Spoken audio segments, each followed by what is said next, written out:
গুনাহ করতেছেন আপনি, কান্না করতেছেন আমার প্রিয় নবীজি।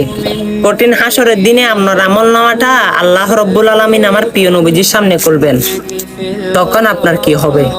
আমার প্রিয় নবীজি তখন আপনাকে জিজ্ঞাসা করবে, এগুলো কি উম্মত, এগুলো কি করেছ? তোমার মুখের জবান, তোমার এত কিছু, আমি এগুলো কি দেখতে পেরেছি, এগুলো কি আমলনামায়, এগুলো কি গুনার গুনাহ। তখন আমার নবী আমার আল্লাহর দরবারে ক্ষমা চাইবে, এ প্রভু, আপনি আমাকে শ্রেষ্ঠ নবী বানিয়েছেন, সৈয়দুল মুরসালিন বানিয়েছেন, ইমামুল মুরসালিন বানিয়েছেন। আজকে কি চান কঠিন হাসরের দিনে আপনি আমাকে অসম্মানী করতে? আমার এই উম্মতের এত গুনাহ, আমি নবী হয়ে সুপারিশ করতেছি, আপনি এই গুনাহগুলো মোচন করে ফেলুন, এই গুনাহর আমলনামাটা একটু লুকাইয়ে ফেলুন। তখন আমার আল্লাহ কিন্তু লুকাইয়ে ফেলে, হাবিব, আমি আপনাকে অসম্মানী করতে চাই না, আমার পিয়ারা হাবিব বানিয়েছি, বন্ধু বানিয়েছি, যাও আজকে তুমি সবাইকে দেখতেছি ইয়া নফসি করতে, আপনি নবীকে সিজদায় পড়ে দেখতেছি ইয়া উম্মতি করতে। আমি প্রভু এটা সহ্য করতে পারবো না।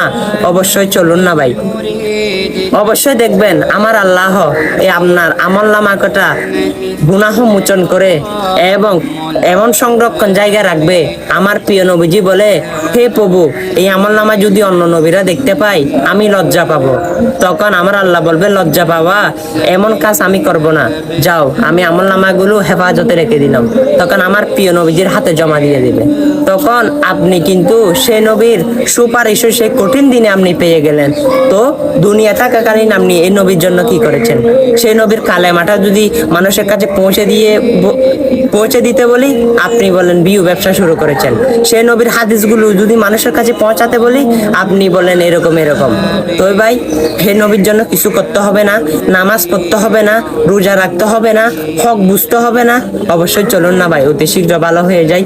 আমলনামাটা যদি আপনার ভরপুর হয়ে যায়, দেখবেন সেই নবী আপনার দিকে হেসে হেসে আপনাকে কাছে টেনে নেবে। আপনি কি সেটা চান না? চলুন না ভাই, ভিডিওটা শেয়ার করে দিই, অন্যের কাছে পৌঁছে দিই। অনেক মানুষ আজকের ভিডিওটা দেখে হয়তো ইসলামের পথে চলে আসবে। ভিডিওটা মানুষের কাছে প্রচার করে দিই। আমিন।